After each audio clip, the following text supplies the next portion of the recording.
আসসালামু আলাইকুম, কেমন আছেন সবাই? চলে এসেছি আপনাদের বিটি ব্লগার ঈশিতা আপু। আজকে সন্ধ্যা নাস্তা তৈরি করবো আর রাতের জন্য একটু শাক ভাজি করবো, তাই সেইটা ভিডিও নিয়ে আপনাদের কাছে চলে আসলাম। তো কেমন আছেন? 2 দিন বিগত ভিডিও দিতে পারিনি। আপনাদের আপুর ভিডিও কেমন লাগে সবাই একটু কমেন্ট করে জানাবেন, এবং ভালো লেগে থাকলে অবশ্যই চ্যানেলটি সাবস্ক্রাইব করে দিবেন। তো সবাই আজকে সাথেই থাকেন।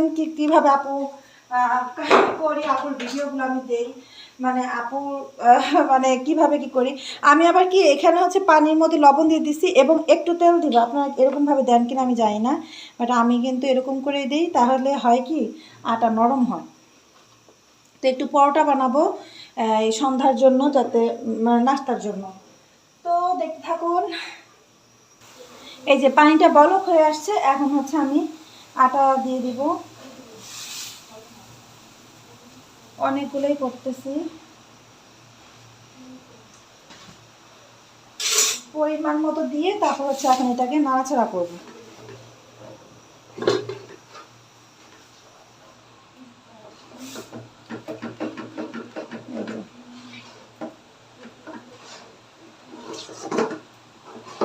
এক হাতে ভিডিও করি আপুরা, কত কষ্ট করে। তোমরা সবাই লাইক এবং কমেন্টস এবং আমার চ্যানেলটি সাবস্ক্রাইব করে রাখবেন। তো এই হচ্ছে আমার আটাটা সিদ্ধ করে ফেললাম, চুলা অফ করে দিলাম। এই যে আমি এভাবে আটা সিদ্ধ করি। এতে হয় কি আপনার পরোটা বলেন, রুটি বলেন, খুব সুন্দর নরম এবং স্মুথ হয়। ঠিক আছে, তো নেক্সটে আমি এখন শাকটা চুলা দিয়ে দেবো সিদ্ধ করার জন্য। সাথেই থাকুন। তো কেটে রাখা শাকগুলো আমি এখন সিদ্ধ করতে দিয়ে দিচ্ছি। এগুলো হচ্ছে কলমি শাক। আরও চিকন করে কাটতে, মানে অনেকে কেটে খায়, আমি আসলে আরও চিকন করে কাটতে পারি না, যেহেতু আমি ছুরি দিয়ে কাটি, তো মানে চিকন করে কাটতে পারি না। এই যে এরকম এভাবেই কাটি। আমার একটা ফুপু আছে, ফুপি আর আছে আমার দাদু, এরা আবার খুব চিকন করে কাটতে পারে, মানে আগের মানুষ তো। আমি আবার এগুলো শাক চিকন করে কাটতে পারি না। তো এই হচ্ছে কলমি শাকটা বসিয়ে দিলাম। এখন হচ্ছে পেঁয়াজ আর একটু কাঁচামরিচ দিয়ে এটাকে সিদ্ধ করতে, আর লবণ দিয়ে বসিয়ে দেবো সিদ্ধ হতে।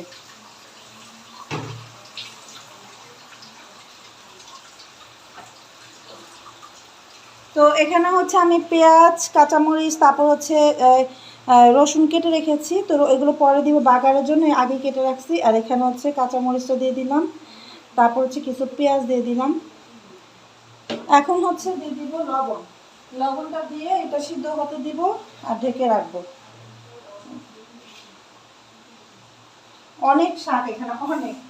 তো এই হচ্ছে সিদ্ধ হয়ে, এখন আমি এটাকে চুলাটা ধরিয়ে দিই, দিয়ে এখন এটাকে এই যে এখন এটাকে সিদ্ধ হতে দিব। ঠিক আছে, এই যে দেখেন ঢেকে রাখলাম। তো সিদ্ধ হয়ে আসলেই তারপর হচ্ছে আমি বাগার দেওয়া দেখিয়ে দিব, কীভাবে বাগারটা দেই। অনেকে পারেন, কমন একটা জিনিস। তো যাই হোক, আমি এখন রুটিটা বানিয়ে ফেলি, তারপর আপনাদের সামনে আসতেছি।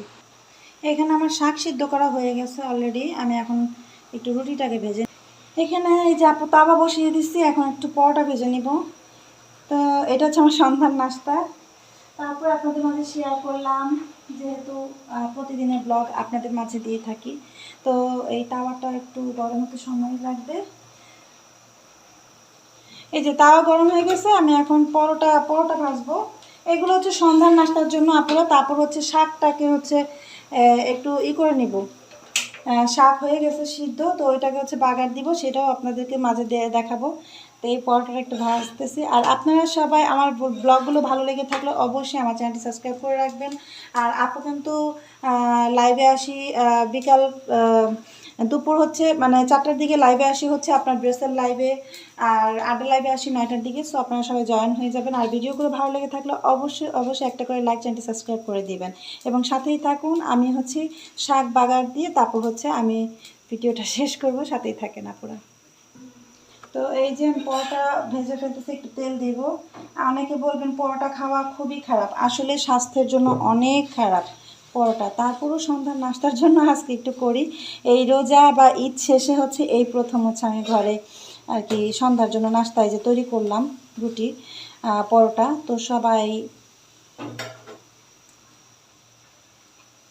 আজকে রুটি পরোটাগুলো একদম সব ভেগাচাগা হয়ে গেছে, তাড়াতাড়ি করলাম কারণ সন্ধ্যা হয়ে অনেকটা সময় পার হয়ে গেছে। এই যে তেলটাকে চুষে নেওয়ার জন্য আর একটা পরোটা দিয়ে চাপা দিলাম।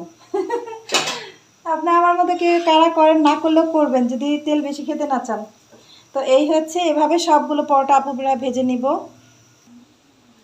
এই যে আর একটা রুটি দিয়ে এরকম চাপা দিতেছি। আবার বলবেন যে এরকম একটা রুটি আরেকটার উপর দিচ্ছেন, তেল যতটুকু থাকে না ওই তেল আরেকটার মধ্যে একটা চুষে যাবে, বুঝছেন, এই কারণে।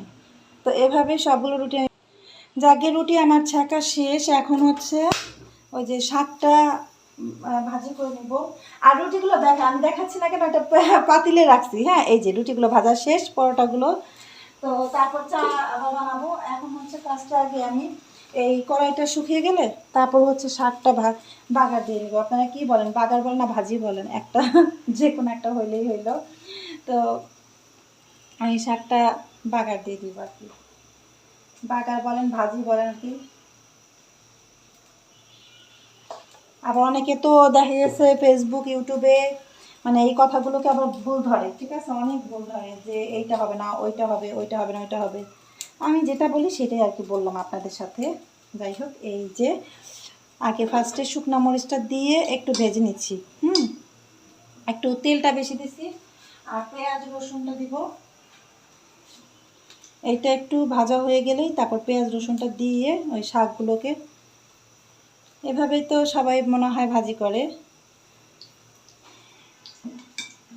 কেউ বলে ফোড়ন দেয়, বুঝছেন, ওই ডালে ফোড়ন দেয়, শাকে ফোড়ন দেয়, এটা হলো দেশ গ্রামের কথা। তো আমরা হচ্ছে এই ঢাকা শহরে বলি বাগার দিই, ঠিক আছে। এই যে এটা প্রায় ভাজা হয়ে গেছে, বেশি কালো হয়ে যাবে শেষে।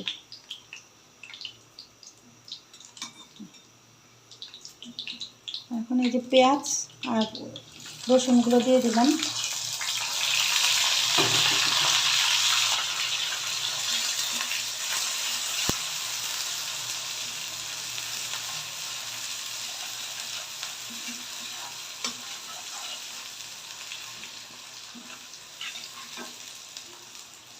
এখন বলা লাগে গ্রামের ভাষায় শাক তো মেলা, আমার এর মধ্যে কি আর হবে, দেখি ট্রাই করি। তো এটা হচ্ছে একটু লাল লাল হয়ে আসলে আমরা হচ্ছে এখন, যাই হোক, এই যে আমার পেঁয়াজ মরিচ একবার লাল লাল হয়ে গেছে। এখন হচ্ছে আমি দিয়ে দিচ্ছি এটার মধ্যে শাক।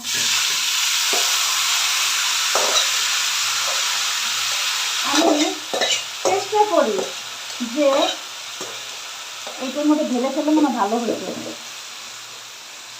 নাড়া দিতে কষ্ট হবে। অল্প শাক তো ভাবলাম দেখতেও বেশি দেখা যায়, আবার মানে সিদ্ধ করার পর আবার কম কম লাগে। তো যাই হোক, এই যে হয়ে গেছে আমার শাকটাকে বাগার দেওয়া।